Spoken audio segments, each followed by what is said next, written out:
Hello kids, Assalamu alaikum, how are you? बच्चों let's continue with the topic that we were left in the last class. हम लोगों ने waves तक पहुंचे थे, wave speed तक की जिक्र कर लिया था. आज हम लोग बात करेंगे रिपल टैंक के एक्सपेरिमेंट से शुरू करेंगे and we'll move forward. बेटा रिपल टैंक एक डिवाइस होती है that we use to study reflection, refraction and diffraction of wave.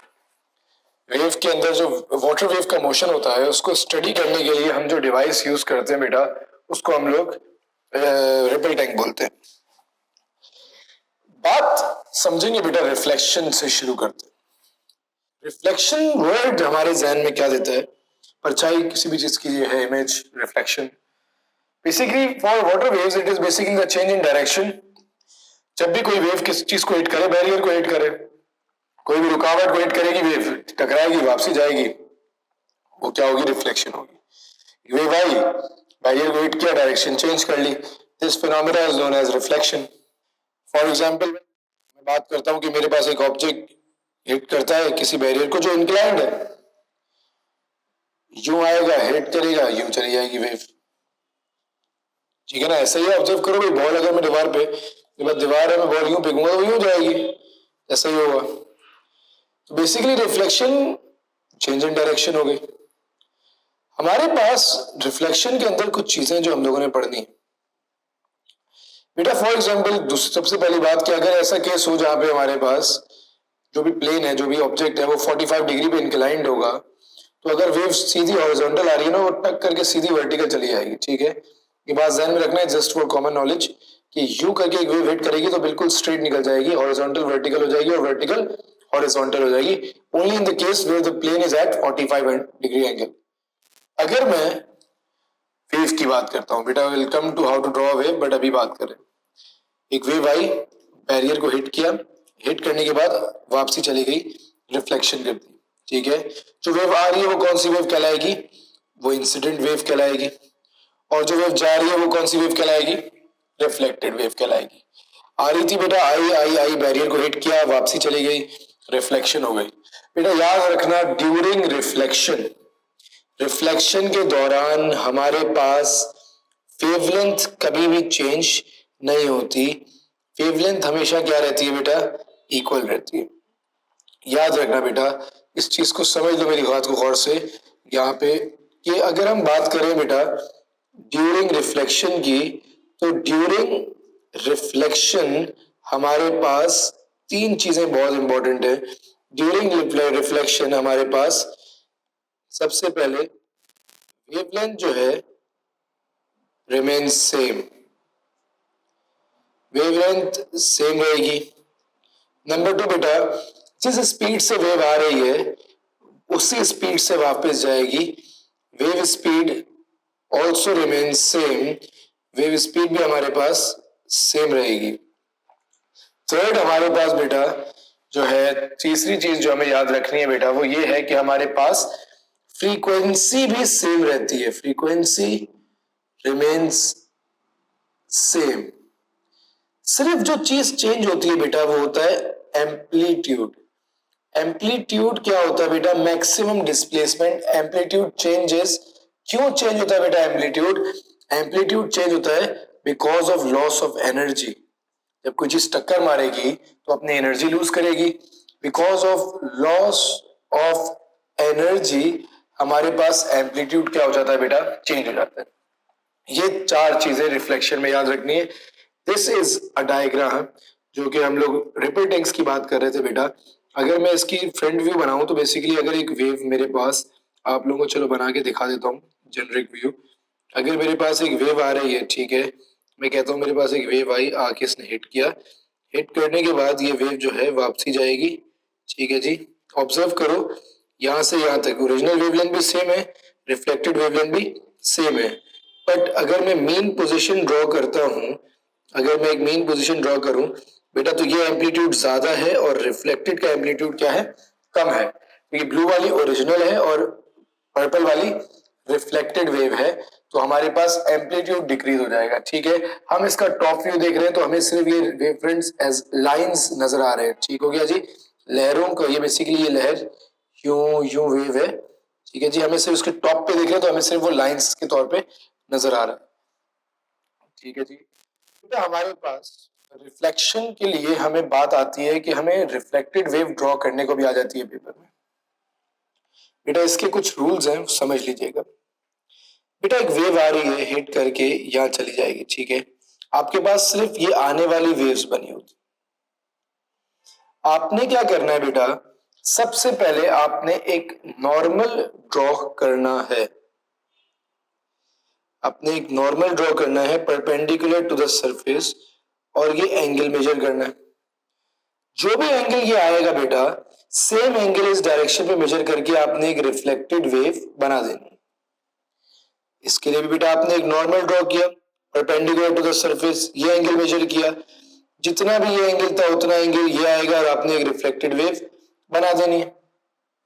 So basically जब भी वेव रिफ्लेक्ट करती है, एंगल ऑफ इंसिडेंस नॉर्मल और आने वाली wave normal is a imaginary line that is perpendicular to the surface, और आने वाली वेव के बीच का जो एंगल होता है वो रिफ्लेक्टेड और नॉर्मल और जाने वाली वेव के एंगल के बिल्कुल क्या होता है, इक्वल होता है।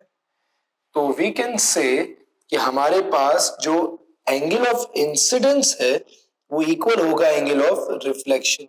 इस रूल को इस्तेमाल करते हुए हम लोग रिफ्लेक्टेड वेव फ्रंट्स बनाते हैं।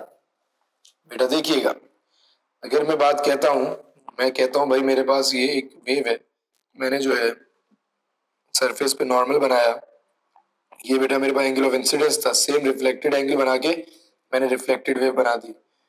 नॉर्मल बनाया, angle of incidence, reflected wave बना दी, रिफ्लेक्टेड वेव बना दी, रिफ्लेक्टेड वेव बना दी, सेम बेटा नॉर्मल बना के वही फिनोमिना।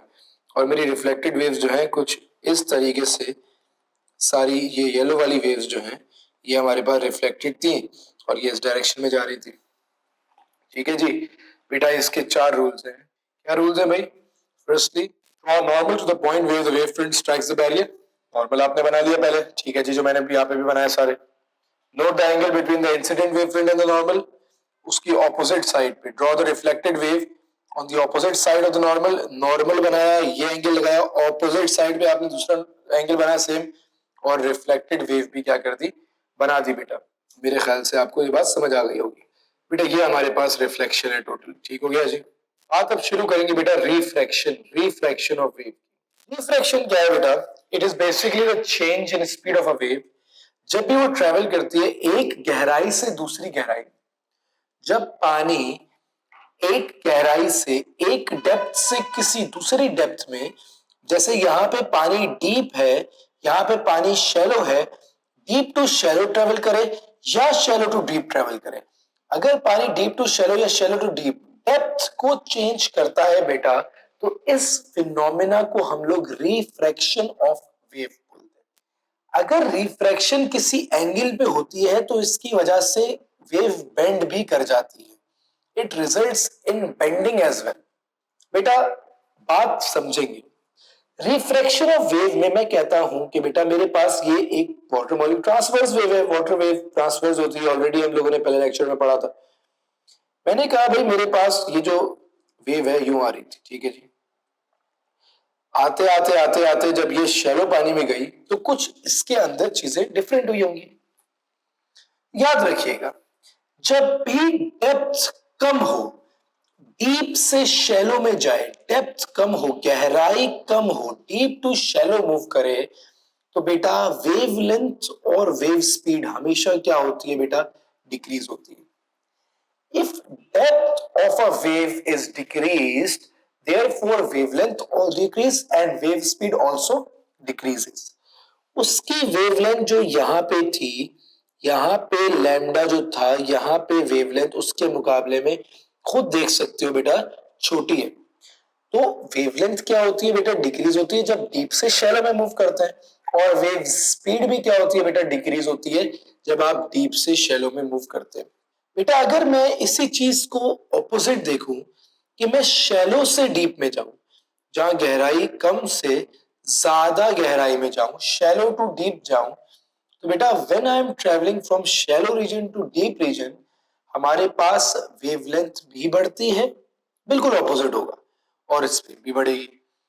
जब मैं डेप्थ को कम करूंगा तो दोनों चीजें वेवलेंथ और वेव स्पीड क्या होंगी, कम होंगी। और जब मैं डेप्थ को बढ़ाऊंगा तो बेटा मेरे पास वेवलेंथ और वेव स्पीड भी क्या होगी बेटा, बढ़ेगी। याद रखना जब भी रिफ्रैक्शन होती है बेटा, हमारे पास जो फ्रीक्वेंसी है उसमें कोई चेंज नहीं आता।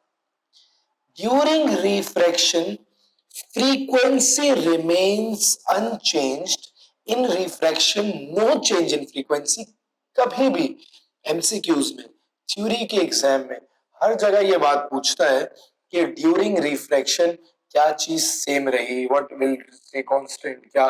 तो frequency is the thing that remains unchanged, that remains constant. जितनी वेव प्रोड्यूस हो रही थी बेटा पहले ही, उतनी ही वेव एक सेकंड में आगे भी प्रोड्यूस हो जाएंगी, क्योंकि बेसिकली हमारे पास फॉर्मूला क्या है, चीजों को थ्योरेटिकली समझते हैं, v is equals to F lambda. मैं स्पीड कम कर रहा हूं तो मैं लैम्डा भी कम कर रहा हूं, तो फ्रीक्वेंसी सेम रहेगी। अगर इस केस में मैं स्पीड बढ़ा रहा हूं तो बेटा मैं लैम्डा भी बढ़ा रहा हूं, दोनों चीजें बढ़ा रहा हूं, तो फ्रीक्वेंसी अभी भी क्या रहेगी, सेम रहेगी। 100 डिवाइडेड बाय 100 का आंसर भी 1 आता है और 2 डिवाइड बाय 2 का आंसर भी क्या आता है, 1 ही आता है। बात आगे बढ़ाते बेटा, इसको अगर मैं रिपल टैंक पे स्टडी करूं तो रिपल टैंक का टॉप व्यू, ये साइड व्यू है रिपल टैंक का, और ये रिपल टैंक का टॉप व्यू हमें ये देता है। अगर मैं डीप रीजन की बात करता हूं तो मेरे पास डीप रीजन में वेवलेंथ क्या है, कुछ ज्यादा है। शैलो रीजन में वेवलेंथ क्या हो गई हमारे पास, कम हो गई बेटा। तो क्या कहेंगे भाई, डीप रीजन की वेवलेंथ हमेशा ज्यादा होती है किस रीजन से, शैलो रीजन से। So as the depth reduced from deep to shallow the wavelength is decreased. ठीक है बेटा, टॉप व्यू में फॉर एग्जांपल ये लैम्डा ए है, लैम्डा बी है, lambda A is greater than lambda B. ठीक है जी, ये देखो, ये देखो, डेप्थ कम कर रहा हूं, वेवलेंथ छोटी होती जा रही है, डेप्थ बढ़ा रहा हूं, वेवलेंथ बढ़ रही है। अच्छा बच्चे बोलते हैं सर ये तो ज्यादा बन रही है, बेटा ये एक सेकंड में ज्यादा नहीं बन रही, वो बन रही यूं यूं ही होगी, ये तेज से बन रही होगी, तो वो दोनों की फ्रीक्वेंसी हमेशा सेम रहती है। बेटा आज की क्लास टॉपिक का लास्ट जो बात है वो हमारे पास है बेटा, रिफ्रैक्शन एट एन एंगल। बेटा हम लोग एक, अगर एंगल पे मैं कहता हूं मेरे पास एक ऐसा रिपल टैंक होता, इसी रिपल टैंक की मिसाल लेते हैं, इस पे मैं ब्लॉक को यूं करके रख देता, एक ब्लॉक यूं करके रख देता, ये ब्लॉक इसकी डेप्थ कम कर रहा होता, ये शैलो रीजन हो जाता, ये डीप रीजन हो जाता। ठीक है, इसी रिपल टैंक पे अगर मैं एक ब्लॉक किसी एंगल पे रख देता, ठीक है जी, पहले तो स्ट्रेट रख रहा था ना, अब मैंने इस ब्लॉक को किसी एंगल पे रख दिया। ठीक है, तो बेटा हमारे पास जो है डेप्थ तो कम होगी।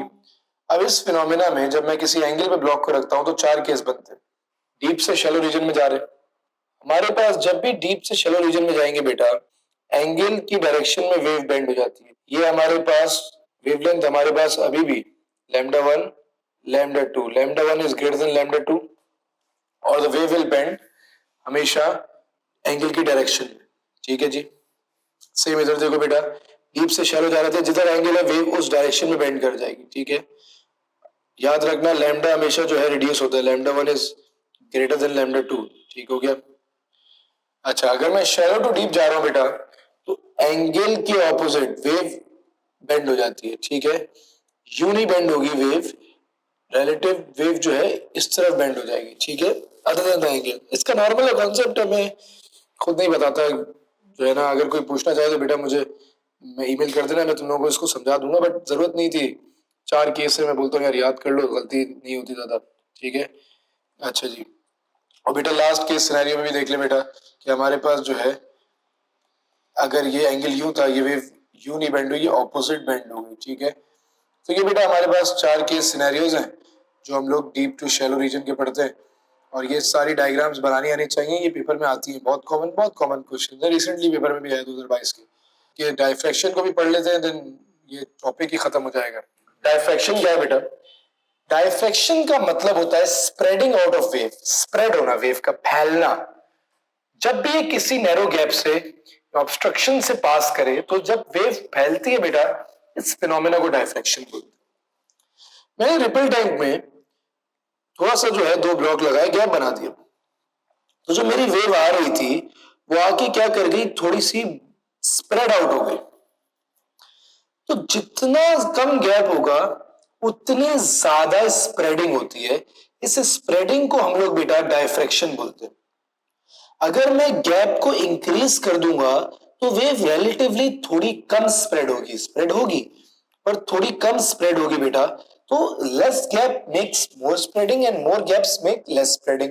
जितना गैप कम करूंगा डायफ्रैक्शन उतनी ज्यादा है, और जितना गैप ज्यादा करूंगा डायफ्रैक्शन उतनी कम होगी। अगर कोई एज हो, जैसे फॉर एग्जाम्पल मैंने कहा कि एक ही तरफ रखा ब्लॉक, दूसरी तरफ नहीं रखा, तो अगर वेव किसी एज को हिट करेगी वो तब भी थोड़ी डायफ्रैक्ट करेगी। ठीक है बेटा, हमारे पास डायफ्रैक्शन एज पे भी पॉसिबल होती है। अगर बेटा एज को हिट करेगी तो वो सिर्फ एक ओरिजिनली जितनी जा रही थी बाकी कुछ इस तरफ डायफ्रैक्ट कर जाएगी। ये हमारे पास टोटल क्या थी, डायफ्रैक्शन है। ठीक हो गया जी। बेटा एक क्वेश्चन है, I want you guys to think about it. Describe how the wavelength affect diffraction of a wave. Research it out. We'll continue from here in the next class. Take care.